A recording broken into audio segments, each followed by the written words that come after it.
नमस्कार दोस्तों, मेरा नाम है विजय कुमार गिरी और मैं आप लोगों का एक बार फिर से स्वागत करता हूं अपने यूट्यूब चैनल जिसका नाम है सुगा क्लासेस फॉर एग्रीकल्चर। दोस्तों, आप लोगों को पता होगा कि एजीटीए की आप लोग सभी तैयारी कर रहे होंगे। एजीटीए का नोटिफिकेशन आ चुका है और इसके अलावा पूरे भारत में तमाम स्टेट्स ऐसे हैं जहां पर एग्रीकल्चर से रिलेटेड तमाम वैकेंसी आती जाती रहती हैं। तो यहाँ पर मैं एक नई सीरीज स्टार्ट कर रहा हूँ। आज से आपको इसकी एक एक वीडियो मिलती रहेगी, रोज तो नहीं आएगी, 2-3 दिन में एक वीडियो आपको इसकी मिलती रहेगी।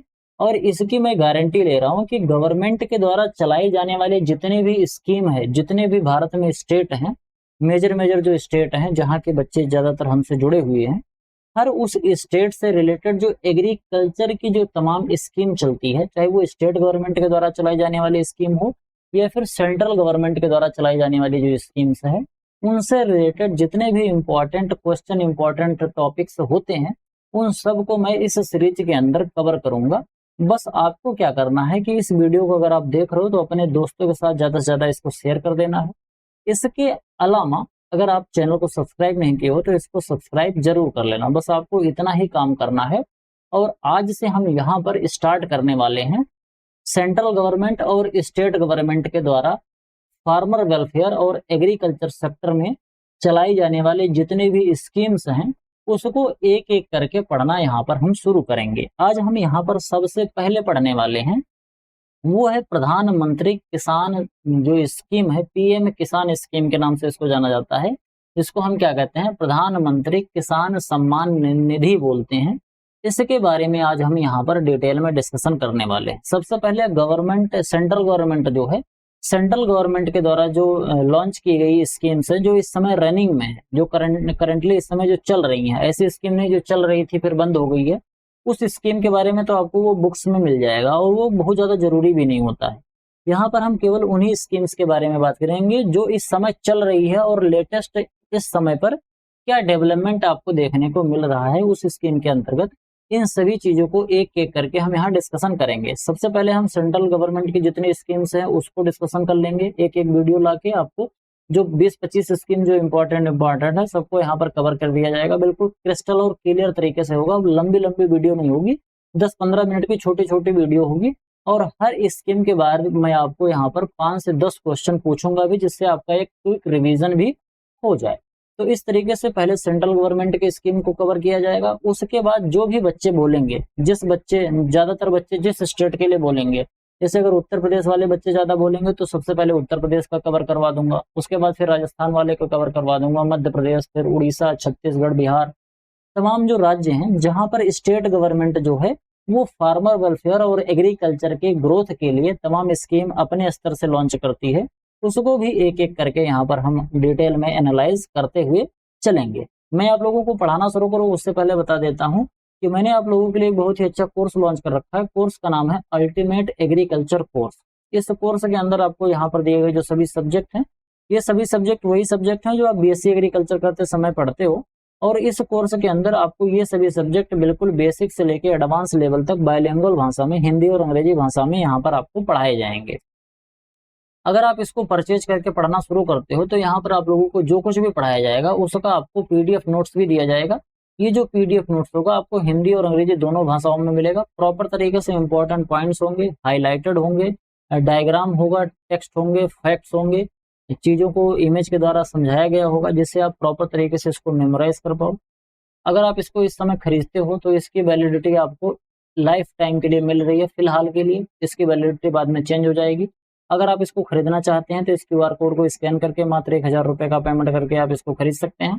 बाकी कोर्स से रिलेटेड अधिक जानकारी के लिए मेरा व्हाट्सएप नंबर है 9792771793।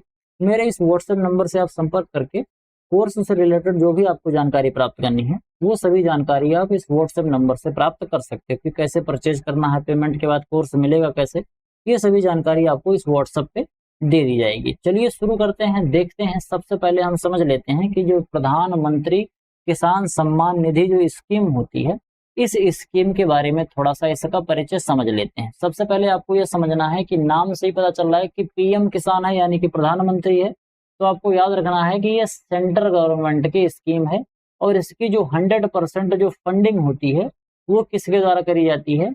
ये फंडिंग जो 100% फंडिंग है ये सेंट्रल गवर्नमेंट के द्वारा ही करी जाती है, कोई स्टेट गवर्नमेंट इसके अंदर इन्वॉल्व नहीं होता है। इसमें हर एक फार्मर की फैमिली को क्या दिया जाता है, हर एक फार्मर की फैमिली को डायरेक्ट बेनिफिट ट्रांसफर के माध्यम से यहाँ पर एक मुफ्त सहायता राशि दी जाती है। इसका सीधा सीधा एम ये होता है कि कुछ ऐसे जो फार्मर हैं जब वो खेती करते हैं तो कई बार उनको फाइनेंशियल शॉक का सामना करना पड़ता है। बोलो तो हमने बुआई करी, बाढ़ आ गया, या फसल जल गई, या खाद बीज कीटनाशक एकाएक महंगा हो गया, हमारी बजट से बाहर चला गया, तो उस तरीके से फाइनेंशियल असिस्टेंस प्रोवाइड करने के लिए गवर्नमेंट ने ये पीएम किसान स्कीम को लॉन्च किया था।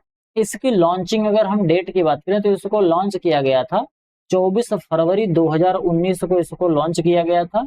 लेकिन ये जो इफेक्टिव हुआ था, ये इफेक्टिव कब हुआ था, 1 दिसंबर 2018 से ये स्कीम इफेक्ट में आई थी।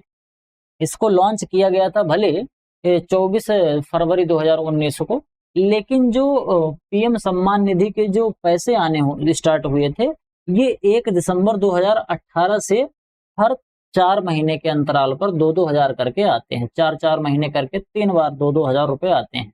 तो 1 दिसंबर से यानी कि दिसंबर, जनवरी, फरवरी, मार्च, इस तरीके से कर करके 4-4 महीने के अंतराल पर गवर्नमेंट ऑफ इंडिया डीबीटी के माध्यम से 2,000 रुपए किसानों के अकाउंट में डायरेक्ट पहुंचाती है। इसका जो लॉन्च प्लेस था ये प्रधानमंत्री नरेंद्र मोदी के द्वारा गोरखपुर उत्तर प्रदेश में इसको लॉन्च किया गया था। कब लॉन्च किया गया था, 24 फरवरी 2019 को इसको लॉन्च किया गया था। कौन सी मिनिस्ट्री इसको देख रही है, तो ये किस मिनिस्ट्री के अंतर्गत आता है, तो ये ministry of agriculture and farmer welfare के अंतर्गत आता है। आप लोगों ने देखा होगा कि मिनिस्ट्री कई बार एग्जाम में पूछा जाता है, लॉन्च डेट पूछा जाता है, लॉन्च प्लेस पूछा जाता है, कौन से मिनिस्ट्री के अंतर्गत आता है, ये सभी चीजें पूछी जाती हैं।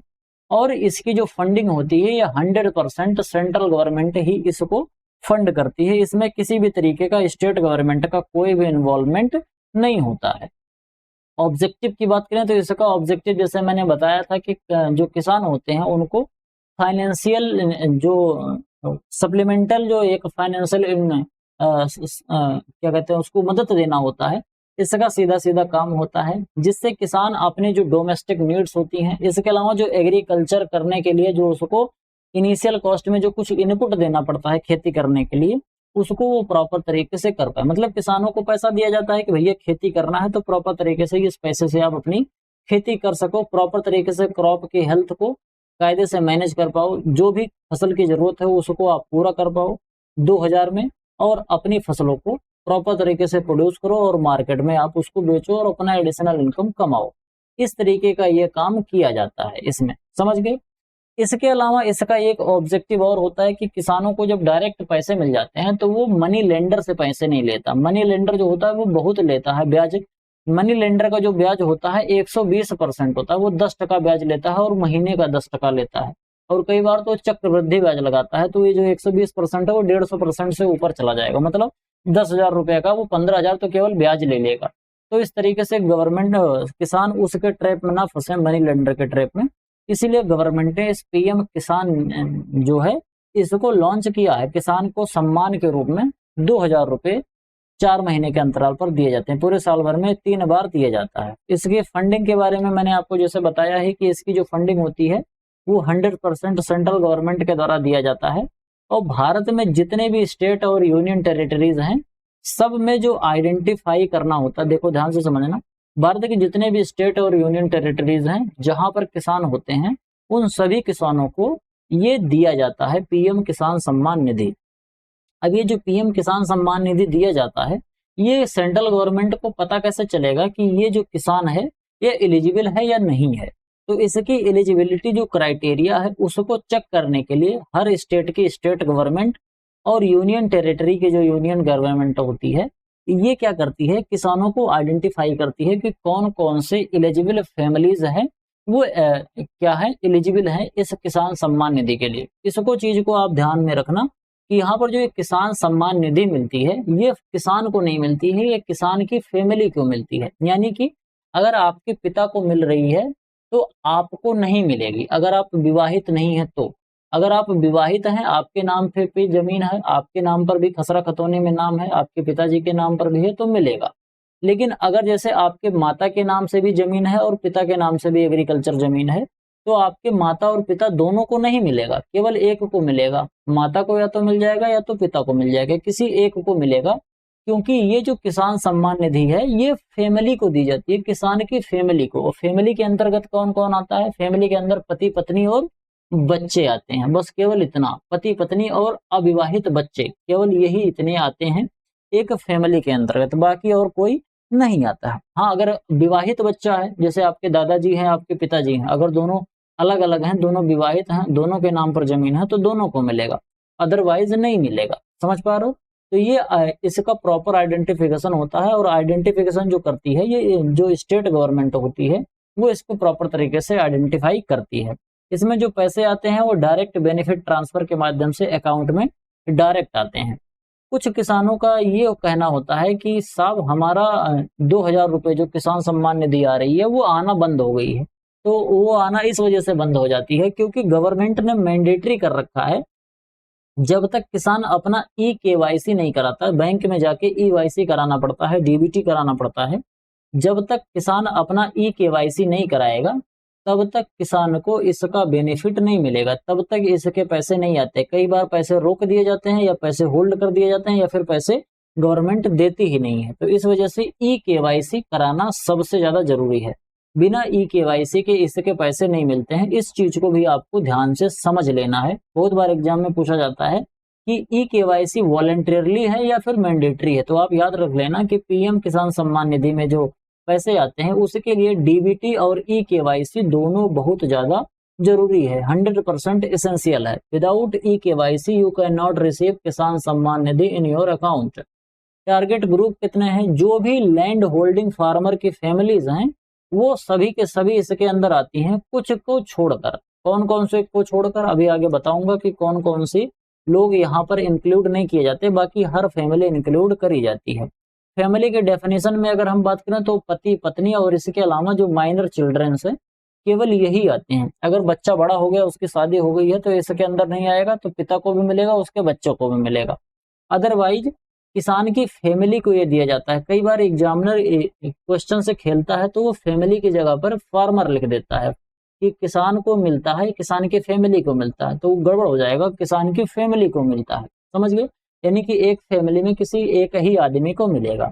अब इसमें जैसे मैंने बताया था कि कुछ लोगों को नहीं मिलता है, तो वो कौन कौन से किसान हैं जिनको नहीं मिलता?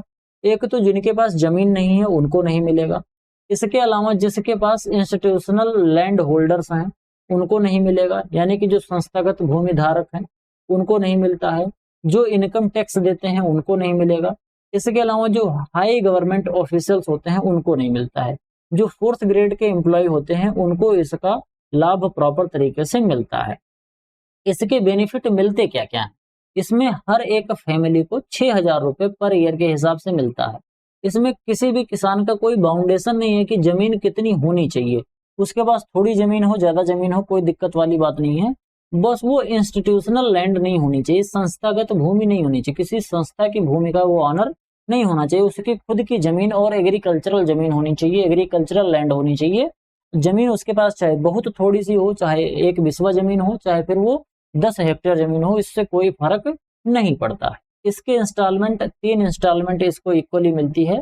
2-2 हजार के इंस्टॉलमेंट साल भर में आते हैं और ये हर 4 महीने पे आपको दिया जाता है। समझ गए? इसका जो नोडल डिपार्टमेंट है, मैंने आपको बताया था कि department of agriculture cooperation and farmer welfare जो है इसका नोडल डिपार्टमेंट होता है। इसके अंदर सेल्फ रजिस्ट्रेशन कराना बहुत जरूरी होता है। अगर किसान को पीएम किसान सम्मान निधि वाला पैसा प्राप्त करना है तो किसान को सेल्फ रजिस्ट्रेशन कराना पड़ता है। ये सीएससी सेंटर पर जाकर किसान जो पीएम किसान का पोर्टल होता है या फिर पीएम किसान का जो मोबाइल ऐप होता है, इसके माध्यम से किसान इसका रजिस्ट्रेशन करा सकता है। इसके अलावा बात करते हैं कि कोई एक ऐसा हाउस होल्ड है वो भी निकल दिया जाएगा, या ऐसा कोई थ्रेश होल्ड है उसको भी निकाल दिया जाएगा। अगर कोई एक ऐसा पेंशनर है जो कि 10,000 रुपए महीने से ज्यादा की पेंशन पा रहा है तो उसको भी किसान सम्मान निधि नहीं मिलेगी। समझ पा रहे हो? जैसे मान लो कि हमारे बाबा जी हैं, उनके पास जमीन भी है और वो पेंशन भी पा रहे हैं 10,000 रुपए महीने के हिसाब से, तो उनको ये पीएम किसान सम्मान निधि स्कीम का पैसा नहीं मिलेगा। बजट के बारे में बात करें तो लेटेस्ट जो गवर्नमेंट का 2024-25 का जो बजट था वो काफी ज्यादा था, लगभग 11 करोड़ फार्मर को इसमें कवर किया गया था। अब 11 करोड़ फार्मर को कवर किया गया था तो उसको 6000 से मल्टीप्लाई कर लो, आपको पता चल जाएगा कि कितना इसका बजट है। समझ गए। इसके अलावा बात करते हैं एक्सक्लूजन ऑफ टेनेंट्स। अगर कोई एक ऐसा किसान है जो बटाईदार किसान है, जिसके पास खुद की स्वामित्व वाली भूमि नहीं है, तो वो इस योजना का लाभ नहीं ले सकता। इसके बारे में मैंने आपको बता ही दिया था। अगर कोई एक ऐसा किसान है जिसकी प्रॉपर तरीके से केवाईसी नहीं हो पाई है, या आधार सीडिंग में कोई समस्या आ रही है, या फिर बैंक डिटेल जो उसने दिया है वो गलत है, या आधार कार्ड और बैंक का पासबुक आपस में मैच नहीं कर रहा है, तो इसकी वजह से वो उसको पैसे नहीं मिलते हैं। इसके अलावा जो डिलेड आइडेंटिफिकेशन होता है, कई बार क्या होता है स्लगिश आइडेंटिफिकेशन प्रोसेस हो जाती है कुछ स्टेट के अंदर, इस वजह से इसकी जो इंस्टॉलमेंट होती है वो कई बार थोड़ी सी लेट हो जाती है। इसके अलावा बात करते हैं इंक्लूसिविटी के बारे में। बात करें तो भूमिहीन जो कृषक होते हैं इसको इसके अंदर शामिल नहीं किया जाता है, लेकिन हो सकता है आगे शामिल किया जाए। वैसे अभी आपको इसको प्रॉपर तरीके से नहीं याद रखना है, इस चीज को आपको आगे छोड़ देना है। इसके अलावा बात किया जाए कि जो डाटा इंटीग्रिटी है, कैसे पता चलता है कि किसान भू स्वामित्व वाला है, तो इसके लिए जो भू अभिलेख होता है, जो लैंड रिकॉर्ड होता है, उससे इसको क्या किया जाता है, चेक किया जाता है। इसके अलावा इसका जो केवाईसी सैचुरेशन है, गवर्नमेंट ने लक्ष्य रखा है कि 100% इसका केवाईसी सैचुरेशन हमको करके देना है। तो केवाईसी सैचुरेशन अभी 100% है नहीं, और इसको भी याद रखना है कि जिसका केवाईसी हुआ रहेगा केवल उसी को ही पैसे मिलेंगे। अभी 100% केवाईसी पीएम किसान सम्मान निधि में सभी किसानों का नहीं हो पाया है। इस चीज को आप जरूर ध्यान रखना कि जिसका केवाईसी हुआ है केवल उसी को पैसे मिलेंगे, लेकिन अभी 100% किसानों का केवाईसी नहीं हुआ, यानी कि सभी किसान जो एलिजिबल हैं उनको पैसे नहीं मिल पा रहे हैं केवल केवाईसी की वजह से। और ये ज्यादातर जो ट्राइबल एरियाज हैं, जो आदिवासी जो एरियाज हैं, जो जनजातीय जो लोग हैं, वहां पर इस चीज के बारे में अभी सूचना थोड़ी सी कम पहुंची है, इस वजह से केवाईसी से रिलेटेड समस्याएं वहां पर देखने को मिलती है। तो यहाँ तक पीएम किसान सम्मान निधि से जो महत्वपूर्ण चीजें थी मैंने आपको डिटेल में समझा दिया, कैसे कैसे क्या क्या चीजें होती हैं। अब यहाँ पर मैं आपसे क्वेश्चन पूछ रहा हूँ, तुरंत ही पढ़ाया है, तुरंत ही क्वेश्चन पूछ रहा हूँ, एक एक करके आपका इसको आंसर देते चलना है। आपको बताना है कि कौन से क्वेश्चन का कौन सा ऑप्शन सही है। सबसे पहले देखते हैं क्या कह रहा है। When did the प्रधानमंत्री किसान सम्मान निधि PM Kisan scheme become effectively operational? प्रधानमंत्री किसान सम्मान निधि योजना प्रभावी रूप से कब लागू हुई थी? तो इसको आपको याद रखना है कि इसको जो लागू किया गया था वो प्रभावी हुआ था 1 दिसंबर 2018 को। ये क्या हुआ था, प्रभावी हुआ था, लेकिन इसको लॉन्च कब किया गया था? यहाँ पर प्रभावी बात कर रहा, इफेक्टिव बात कर रहा, इफेक्टिव डेट ऑफ प्रधानमंत्री किसान सम्मान निधि, तो वो क्या है 1 दिसंबर 2018 है। लेकिन अगर कोई पूछ ले लॉन्च कब किया गया था, तो याद रखना है कि इसकी जो लॉन्च डेट है वो क्या है, इसकी जो लॉन्च डेट है वो 24 फरवरी 2019 है। गोरखपुर से इसको लॉन्च किया गया था। समझ गए। इसके अलावा अगर हम बात करें तो अगला क्वेश्चन क्या है, which specific department act as the nodal department for the implementation of the PM Kisan scheme? PM Kisan योजना के कार्यान्वयन के लिए कौन सा विशिष्ट विभाग नोडल विभाग के रूप में कार्य करता है? तो इसको याद रखना है कि department of agriculture cooperation and farmer welfare जो है ये इसका पीएम किसान का नोडल डिपार्टमेंट होता है। अगला देखते हैं, under the exclusion criteria of Pradhan PM Kisan what is the monthly income threshold above which pensioner are excluded from receiving benefits? PM Kisan के अपवर्जन मानदंडों के तहत वह मासिक आय सीमा क्या है जिससे अधिक प्राप्त करने वाले पेंशन भोगियों को लाभ से बाहर रखा गया है? तो 10,000 रुपए प्रति महीने पा रहे हैं उनको इससे 10,000 रुपए प्रति मंथ जो पा रहे हैं उनको इससे बाहर रखा गया है। कई बार एग्जाम में इसको और पेचीदा कर सकता है, वो 1,20,000 कर सकता है, या ऐसे मान लो 90 लाख रुपए 90,000 रुपए पर मंथ करके कंफ्यूज कर सकता है। 90,000 रुपए पर ईयर कर देगा। तो आप सोचोगे सर जी 10,000 हमने पढ़ा था तो ये तो 90,000 है, तो बहुत ज्यादा है, तो निकल जाएगा, गड़बड़ हो जाएगा। गड़बड़ इस वजह से हो जाएगा कि 90,000 एक साल में वहां लिखा रहेगा। तो इस तरीके से कई बार वो क्वेश्चन को थोड़ा सा टेक्निकल कर देता है, क्रिटिकल थिंकिंग लगा के कठिन कर देता है। तो आपको याद रखना है कि 10,000 रुपये पर महीने से ज्यादा अगर उसको पेंशन मिल रही है तो उसको पीएम किसान की जो पैसा मिलता है ये नहीं मिलेगा। कह रहा है what is the extract instalment structure and distributing the 6,000 annual support under PM Kisan. PM Kisan के तहत 6,000 की वार्षिक सहायता वितरित करने के लिए सटीक किस्त संरचना क्या है? इसको 3 इंस्टॉलमेंट में दिया जाता है, 2,000 रुपये हर 4 महीने के अंतराल पर। समझ गए? तो इसमें हमारा कौन सा हो जाएगा? ऑप्शन नंबर डी इसका बिल्कुल राइट ऑप्शन हो जाएगा। समझ गए यहां तक बात? अगला देखते हैं 5वां क्वेश्चन क्या कह रहा है। According to the scheme's definition who among the following strictly comprises family under PM Kisan. PM Kisan Nidhi जो होती है इसके अंदर जो फैमिली है उस फैमिली के अंदर कौन कौन आता है? हस्बैंड वाइफ और ऑल चिल्ड्रन बिल्कुल गलत है। Husband wife and dependent parent ये भी नहीं आता है। Husband wife and minor children ये आता है। तो ऑप्शन नंबर जो सी होगा ये बिल्कुल राइट ऑप्शन हो जाएगा। समझ गए? तो आज के लेक्चर में केवल इतना ही। आई होप आपको वीडियो पसंद आया होगा। वीडियो पसंद आया हो तो वीडियो को लाइक करो, चैनल को सब्सक्राइब करो, दोस्तों के साथ शेयर करो। आपके जो सुझाव हैं कमेंट बॉक्स में जरूर लिखो। आपका क्या कहना है, इस सीरीज को लागू करना है, आगे बढ़ाना है कि नहीं बढ़ाना है, कमेंट में जरूर बताना। इसके अलावा सेंट्रल गवर्नमेंट की स्कीम खत्म होने के बाद कौन से स्टेट की स्कीम स्टार्ट करनी है उसको भी आप कमेंट बॉक्स में बताना। और अगर प्रॉपर तरीके से आप एग्रीकल्चर की तैयारी करना चाहते हो बिल्कुल बेसिक से लेके एडवांस लेवल तक, दुनिया भर के जितने भी, पूरे भारत में जितने भी एग्रीकल्चर के एग्जाम होते हैं, चाहे सेंट्रल गवर्नमेंट के एग्जाम, चाहे एफसीआई है, इसके अलावा नाबार्ड का है, आईबीपीएस एएफओ का है, कॉटन कमीशन का है, तमाम तरीके के जो एग्रीकल्चर की जो सेंट्रल गवर्नमेंट की वैकेंसी होती है, चाहे हम उसकी बात कर लें या फिर हम स्टेट गवर्नमेंट जैसे राजस्थान है, उत्तर प्रदेश है, मध्य प्रदेश है, उड़ीसा है, गुजरात है, तमाम जो स्टेट है जहाँ पर एग्रीकल्चर से रिलेटेड जो वैकेंसी आती है, अगर उन सब की आप प्रॉपर तरीके से तैयारी करना चाहते हो, उधर उधर आपको भटकना नहीं है, तो व्हाट्सएप नंबर है 9792771793, इस पर संपर्क करके अल्टीमेट एग्रीकल्चर का कोर्स है इसको परचेज कर लो। प्रॉपर तरीके से पढ़ाया जाएगा हिंदी और अंग्रेजी भाषाओं में, और इसके अलावा यहाँ पर जो कुछ भी पढ़ाया जाएगा उसका आपको पीडीएफ नोट्स दिया जाएगा। ये मेरी गारंटी है कि उससे अच्छा नोट्स आपको कहीं नहीं मिलेगा। हर चीज को वहां पर प्रॉपर तरीके से बताया गया है, समझाया गया है, डायग्राम है, टेबल है, इंपॉर्टेंट पॉइंट हाईलाइटेड हैं, इंपॉर्टेंट वर्ड्स हाईलाइटेड हैं, जिससे आप कायदे से मेमोराइज कर पाओ। चीज़ों को याद करने के लिए, आसान बनाने के लिए उसमें आसान भाषा में लिखा गया है। अगर आप इसको परचेज करना चाहते हैं तो जरूर परचेज कर लीजिए। बाकी मिलते हैं अगली वीडियो में, तब तक के लिए इजाज़त दीजिए। धन्यवाद।